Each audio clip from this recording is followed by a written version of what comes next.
Lascio la parola a Luciano Caini, buon ascolto.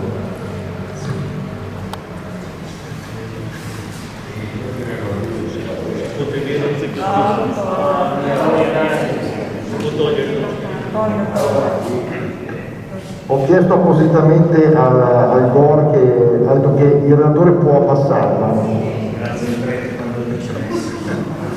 Grazie per l'invito, ritrovo parecchi amici e questo incontro che sta diventando un po' un appuntamento quasi consueto per il sottoscritto.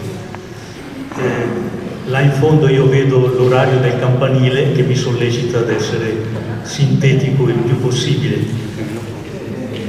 Allora comincerei col dire intanto che sul significato del 2 giugno sono state spese parole molto precise, significative di chi mi ha preceduto, quindi non mi ci soffermo. Vengo immediatamente alla questione che ho posto come suggerimento di tema da affrontare insieme con voi. Il titolo è questo: l'altra resistenza, testimonianze di militari italiani, in particolare di 2 persone che ho conosciuto, Dazzati e Monchieri, internati nei campi di concentramento tedeschi. Allora, sulla resistenza con la R maiuscola, le vicende partigiane, la ricerca storiografica ha compiuto indagini molto approfondite che conosciamo e sappiamo il ruolo determinante e trainante di queste esperienze resistenziali. Ma appunto la ricerca storiografica, cioè gli studiosi, hanno anni per la verità, messo in risalto che è stata un'esperienza ugualmente significativa dal punto di vista resistenziale, però meno conosciuta, quella più nota, e appunto la resistenza di questi internati militari italiani. Cosa è successo? È successo che dopo, la faccio in breve evidentemente scusandomi per l'approssimazione, è successo che dopo l'8 settembre, dopo l'armistizio, di fatto la situazione dei rapporti tra italiani e tedeschi e nazisti si è rovesciata. Da alleati gli italiani sono diventati nemici dei tedeschi. E naturalmente dopo l'8 settembre sappiamo che c'è stato un caos generalizzato nel paese, a incominciare dall'esercito. Il re è fuggito dal sud, l'esercito si è trovato senza orientamenti precisi, in una situazione di sbandamento complessivo, i tedeschi che di fatto prendono sotto scacco il paese dall'Italia centrale in su, quindi una situazione durissima, e i tedeschi, vedendo oramai che l'Italia è diventata nemico, che cosa fanno tra le mille altre cose? Pensano bene anche di mettere le mani sui militari, quindi procedono con arresti, procedono con tutta una serie di operazioni che di fatto rendono i militari italiani sotto scacco dei tedeschi. E quindi una situazione complicatissima, con un intervento durissimo di questo tipo, cioè i tedeschi dicono: cari nemici a questo punto, se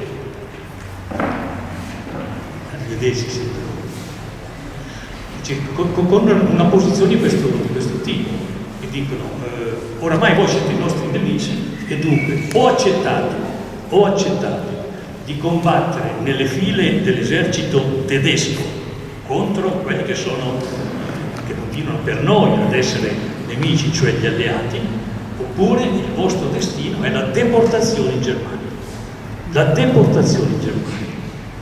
Naturalmente capite bene lo sconcerto, perché noi guardiamo in faccia la realtà dei soldati, c'erano ufficiali e c'erano truppe normali di ragazzi di poco più di 20 anni, quindi di fronte ad una situazione spaventosamente drammatica.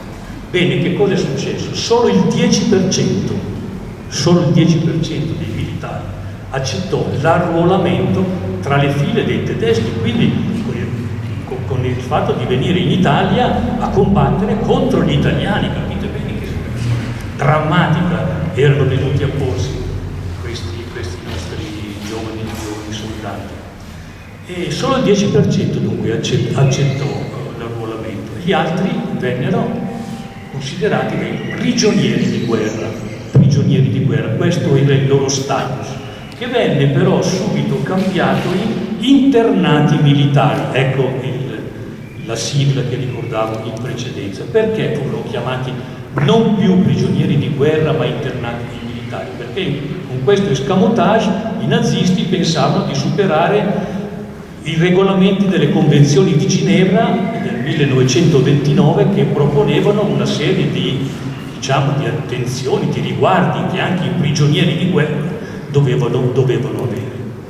E poi dall'autunno del 1944 c'è un nuovo mutamento di status, che vengono considerati i nostri internati militari dei semplici lavoratori civili. In questo modo potevano essere utilizzati come manodopera coatta, cioè costretti a lavorare a prescindere dal fatto di volere o non volere. Vedremo poi quanto brevemente vi leggerò, ma consentitemi di dire intanto qualche piccolo flash sulle condizioni di vita dei nostri internati militari nei campi di concentramento. Attenzione, li possiamo chiamare anche lager, ma non sono i lager tipo, non sono stati quelli, i lager tipo Auschwitz, Buchenwald, eccetera, cioè i lager di istruzione, di annientamento. Erano campi di concentramento durissimi, configurabili come lager, ma diversi rispetto a quello che erano quelli a tutti noi più noti.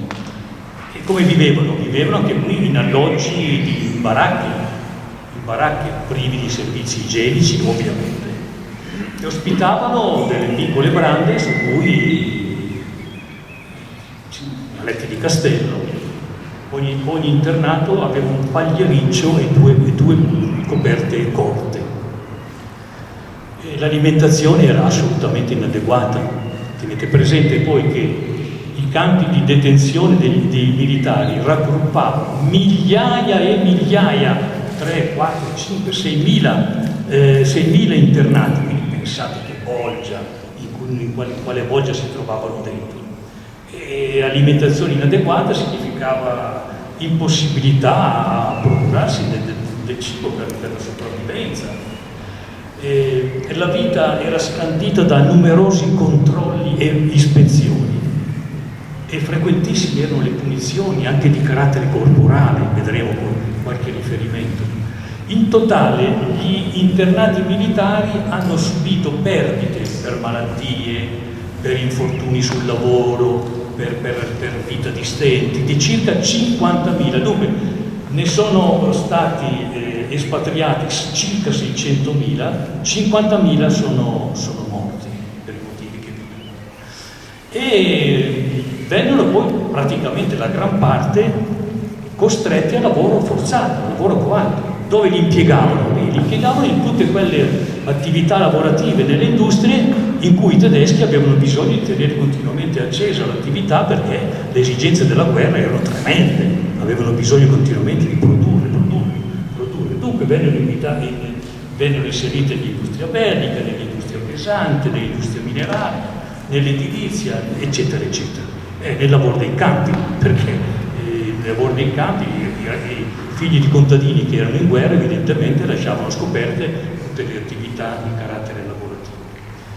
E all'inizio del 1945, attenzione, mentre il lavoro coatto per i soldati era di fatto obbligatorio, cioè tu vai a lavorare e non si discute nemmeno, per gli ufficiali invece il lavoro coatto era affidato alla scelta, e molti ufficiali si rifiutarono, se non che dall'inizio del 1945 anche gli ufficiali furono costretti a lavoro coatto.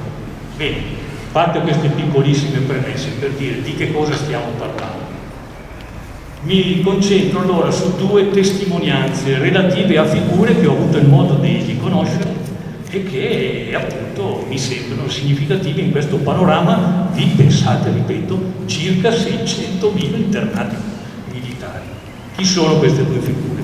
Una è quella di Giuseppe Lazzati, sono venuto qualche anno fa e ho avuto modo di intrattenermi su questa figura, quindi qui mi concentro soltanto sull'aspetto della sua carcerazione in Germania. Due parole per dire chi era. Intanto la data di nascita è del 9, come mio papà era del 9. Era un professore dell'Università Cattolica di Milano e dal punto di vista del servizio militare lui era tenente degli Alpini. Vi leggo il giorno in cui viene arrestato e sottoposto a questa decisione se continuare nel combattimento, nel passare dalle file tedesche oppure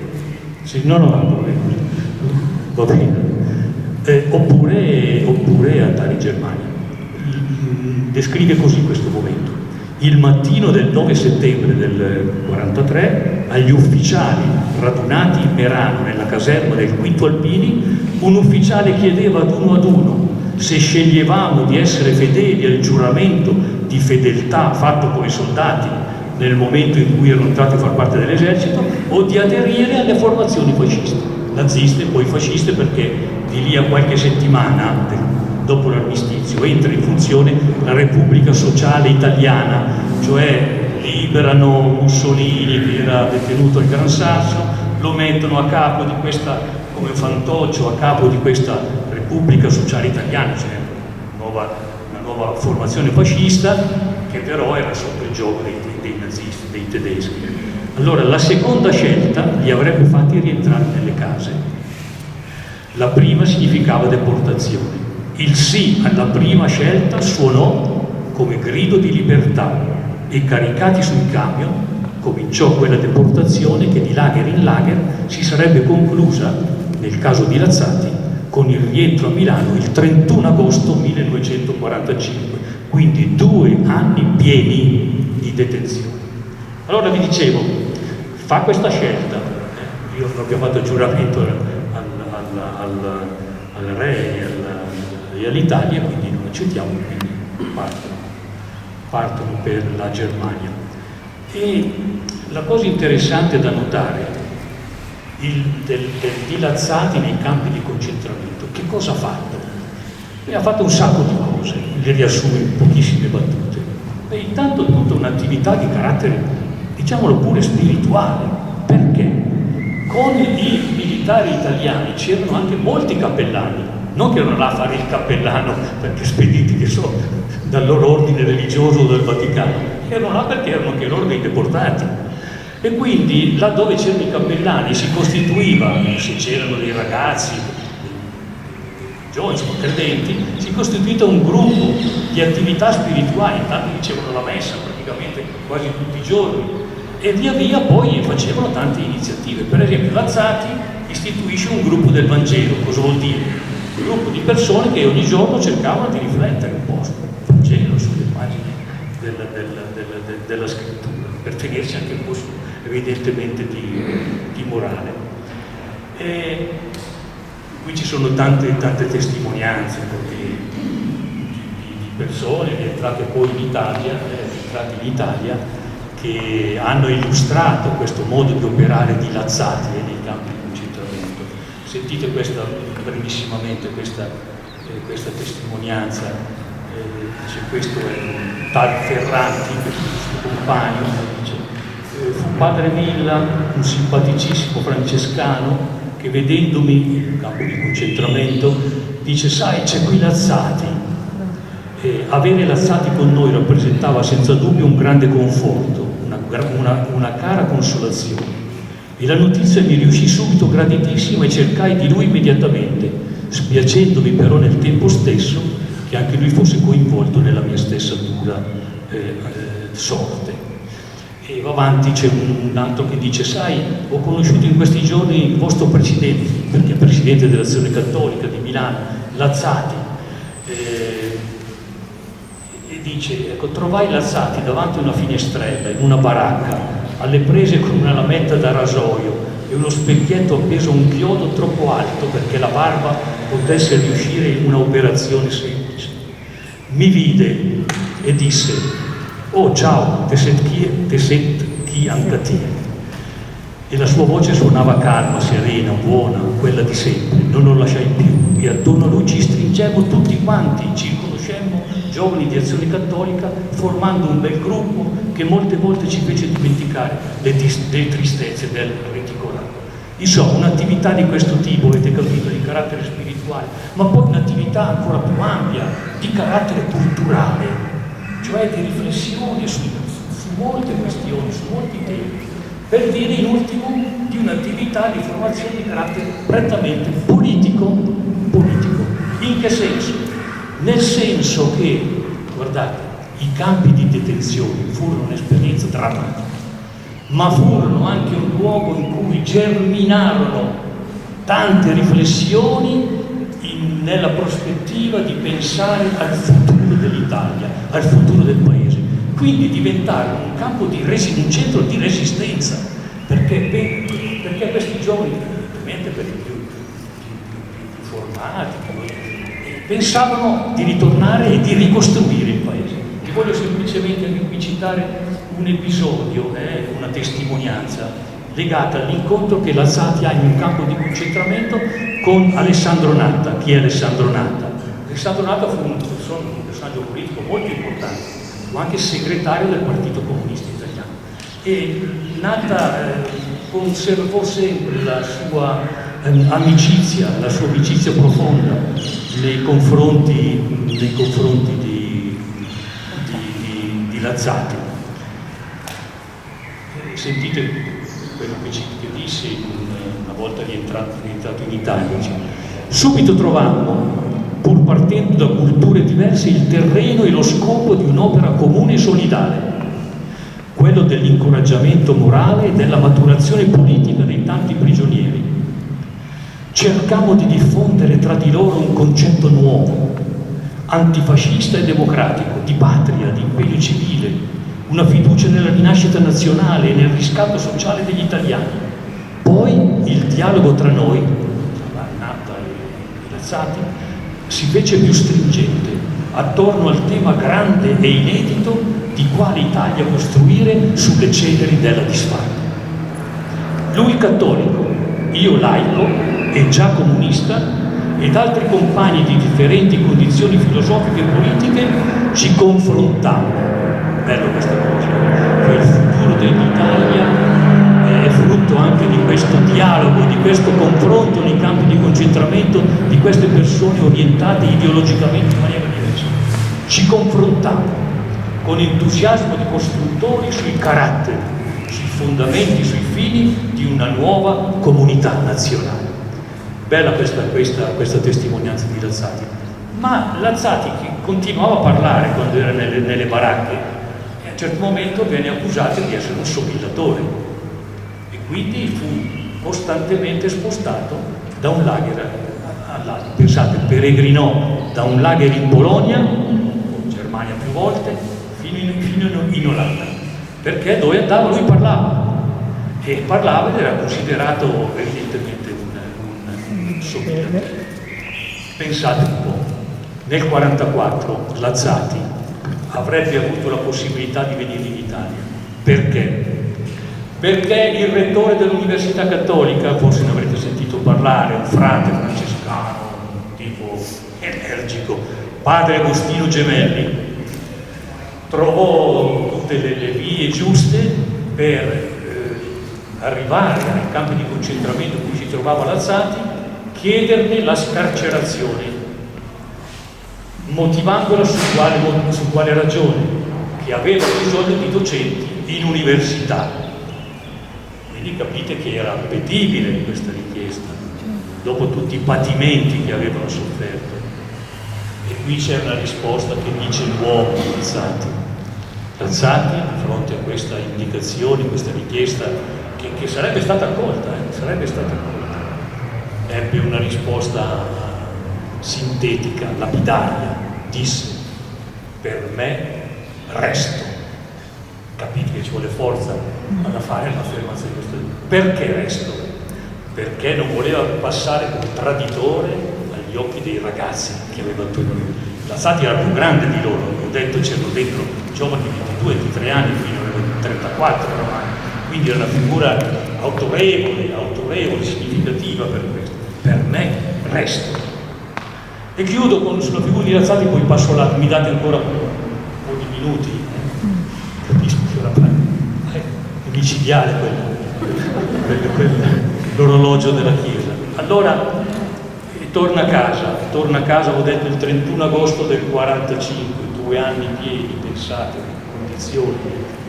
E la cosa che vorrei sottolineare con voi è che Lazzati si mette a riflettere, a continuare la riflessione che aveva già sviluppato nel campo di concentramento, e si domanda se sia possibile in questa situazione,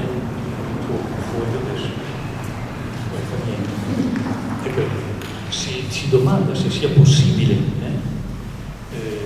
una riflessione che aveva già incominciato nel campo di concentramento, e la sviluppa attraverso una lettera che pensa di riuscire a mandare ad amici in Italia, però questa lettera di fatto non gli è possibile inviarla, per cui la trattiene con sé e poi la rende nota quando arriva in Italia. Vi voglio leggere qualche riga. Diceva così, riflettendo sulla condizione in cui si trovavano i prigionieri: la mia vita di prigionia mi mette a contatto con un numero grande di uomini. Qui in questa fortezza siamo in migliaia, eppure posso dire che in tanta moltitudine pochi uomini si trovano. Ogni giorno devo assistere a tali spettacoli che avviliscono più delle condizioni stesse in cui ci troviamo. Il trionfo degli istinti, dell'egoismo senza alcuna capacità di dominarlo. E col pensiero da questo miserabile spettacolo, in cui ogni senso di umana dignità si spegne, io mi allargo a considerare i grandi avvenimenti di cui siamo parte, trionfo delle più accese passioni, di cui sentiamo e soffriamo il danno delle nostre carni. Qui il passaggio fondamentale. Mi domando se con uomini di tale natura possa aversi società diversa da quella che si dibatte in spire di morte. La risposta è negativa, così che se un'alba di giorni più sereni si voglia sinceramente vedere spuntare dopo tanto uragano, al di là di quello che potrà stabilire un tavolo di pace, bisognerà arrivare alla conversione profonda dell'uomo. E allora Lazzati, memore di queste sue riflessioni, torna in Italia e dice: qui c'è da ricostruire, e una ricostruzione profonda che esige anche un lavoro educativo molto intenso. La sua vita poi andrà in direzioni che lui per tanti anni non avrebbe voluto che vi fosse, cioè lo costringono a fare politica, diventa padre dell'Assemblea Costituente, perché lui voleva tornare all'università, ai suoi studi, alle sue ricerche, eccetera. Comunque sia, da Gio per un certo periodo fece il politico, nella prima legislatura, poi abbandonò, divenne un po' più avanti il rettore dell'Università Cattolica. L'altra figura, e concludo, l'altra figura è quella bellissima, straordinaria, che ho conosciuto lavorando, l'ho conosciuto di persona, Lino Monchieri, bresciano. Professionalmente cosa ha fatto questo signore? Lui Lino era del 22, Lazzati è del 9, quindi 13 anni differenti. Si erano incontrati prima della guerra, ma non vi fu tra di loro un particolare motivo di conoscenza. E Lino Monchieri era un maestro, poi ha fatto tutta una carriera nella scuola, è diventato ispettore scolastico, ha lavorato molto con l'editrice della scuola di Brescia, importante casa editrice del campo scolastico, e fu soprattutto, direi, perché era un po' la sua vocazione, uno scrittore per ragazzi, persona straordinaria da questo punto di vista. Bene, Lino Monchieri ha consegnato alla storia uno dei documenti più preziosi, più importanti di resoconto memoriale dell'esperienza di campi di concentramento. È questo, Diario di prigionia, 1943-1945. Attenzione, il testo originale sono 20 diari, sono una ventina di diari, sono depositati presso il museo di Londra, il museo della guerra di Londra. Questo evidentemente è il testo pubblicato che sintetizza un po' quei diari. Lino, che voleva fare l'alpino, in realtà lo mandano a fare in aeronautica, e si trova, durante l'armistizio, si trova nell'aeroporto militare di Padova. Scoppia il finimondo, succedono le scene che vi ho già raccontato, cioè i tedeschi che mettono le mani sui militari italiani e evidentemente viene anche lui deportato. Drammatico questo arresto, e anche lui è posto di fronte alla scelta: vuoi combattere con noi tedeschi? E quindi tu c'è, insomma, il regime tra virgolette di libertà, oppure la tua decisione contraria ti porterà evidentemente nei campi di concentramento. E qui anche lui compie quella scelta drammatica, dolorosa, però dice una scelta che ha compiuto in piena consapevolezza, perché questo gli ha garantito quel spazio di libertà interiore che una scelta contraria evidentemente non avrebbe potuto godere. Mi leggo qualche riga anche qui, qualche rapidissima riga. Domenica 19, in coda per la prima distribuzione di viveri, ore e ore di attesa. È già arrivato in un primo, anche lui ha girato parecchi campi. Ore e ore di attesa, finalmente la razione, un dito di pane nero e duro, pochi grammi di margarina, un bicchiere di acqua di tiglio, nient'altro. Consumo il mio pasto ed esco a curiosare per il lager. Una bolgia, laceri, mal ridotti, sporchi, smagriti. Proviamo a stare 3 settimane senza lavarsi, questo è, qui siamo a distanza di un mese dall'8 settembre. Laceri, malridotti, sporchi, smagriti, ufficiali e soldati anziani e recluti di ogni arco e di ogni fronte si aggiravano, affamati, macilenti, a rovistare tra gli avanzi di cucina, tra i rifiuti del campo per cercare torsoli di verza, bucce di patate, scorze di rapa, fondi di carota. Si fa presto a dire fame. E via, insomma, va avanti. Verso sera tutti radunati in una grande spianata battuta dal vento. La distesa dei prigionieri è enorme, migliaia e migliaia di uomini. Si è fatto silenzio. Un ufficiale tedesco, aiutato da un interprete, arringa la massa dei deportati. Accanto a lui c'è il console generale italiano e un gerarca fascista, eccetera, eccetera. Va avanti. A un certo momento, aizzato dal tedesco, questo italiano, urla il gran dilemma: volete rimanere prigionieri ed essere considerati traditori, oppure arruolarvi nelle SS italiane sotto comando tedesco? Ci dà mezz'ora di tempo per riflettere, per decidere. Una mezz'ora di strazio. C'è stato chi ha aderito per paura delle sofferenze della fame, c'è stato chi è rimasto. Accanto a me un barbuto alpino del Feltre dice: di là non si può vivere con loro, di qua si può morire, io resto di qua. Penso ai miei 20 anni, scrive Rino, decido, rimango anch'io, meglio morire che dannarsi, non ci resta che questa libertà. Avevo tante altre cose da leggervi, ma ovviamente non lo faccio. E questa scelta di libertà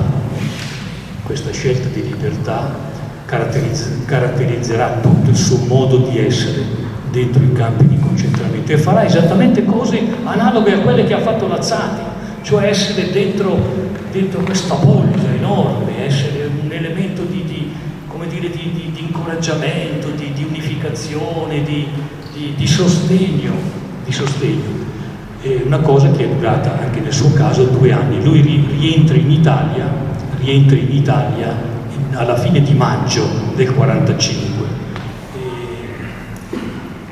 Vengono liberati dal 30° Corpo d'Armata britannico, si trovavano in un campo, in un lager su verso il mare del nord, e venne liberato il 7 maggio. Passano circa 3 settimane di una confusione enorme, perché oramai i tedeschi evidentemente non ci sono più, gli alleati, c'è un grande caos, c'è il problema della riorganizzazione dei rimpatri, e finalmente questa confusione a un certo punto si conclude e sono tradotte piano piano, vengono riportati a casa. Leggo le ultime righe. Arriva vengono a casa il 29 di giugno, ho sbagliato, ho detto maggio, vengono a casa il 29 di giugno. Sono a casa, sono tornato, sono vivo, io vedo, io sento, la grande paura è finita. Non sono più il numero 158.353, sono un uomo libero, libero non perché non è più sotto il giogo nazista, ma libero perché ha saputo conservare la libertà come scelta di coscienza profonda. E anche per Lino comincia ovviamente una nuova vita. Il dato interessante è che Lazzati non si è sposato, Lino si sposa con una meravigliosa signora che c'è ancora, ho conosciuto anch'io, ed era una ragazza partigiana sui Colli Iberici. E si conoscono, si sposano. Un internato militare che sposa una ragazza partigiana, che magari ha conosciuto anche lei, la Tina Anselmi, di cui ci ricordava anche il sindaco. Dunque, io ho concluso e vi chiedo scusa, ho fatto già gli uomini e le donne che hanno fatto la nuova Italia. Sono stati tanti. Ci sono dentro anche questi, nel caso dei deportati militari, ci sono dentro anche questi uomini appunto che hanno fatto la nuova Italia, e da loro mi pare venga un messaggio, tra i molti, un messaggio: non dimenticare che la libertà e la democrazia sono tesori fragili, straordinari ma fragili, si possono perdere. Ognuno è chiamato a difenderle come può, come riesce, ma in una logica che per tutti dovrebbe essere la medesima, quella cioè di impegnarsi per una cittadinanza non passiva, ma oggi diciamo attiva. Perché c'è attiva? Perché c'è, veniva ricordato negli interventi iniziali, c'è una casa comune da edificare. Ecco, il 2 giugno ci ricorda tra le molte altre cose anche questo, che c'è una casa comune da edificare e che è un lavoro in fieri, in continuo svolgimento, work in progress, si dice. A ciascuno di noi, è proprio il caso di dirlo, la consapevolezza di essere chiamati a vivere con responsabilità questo compito.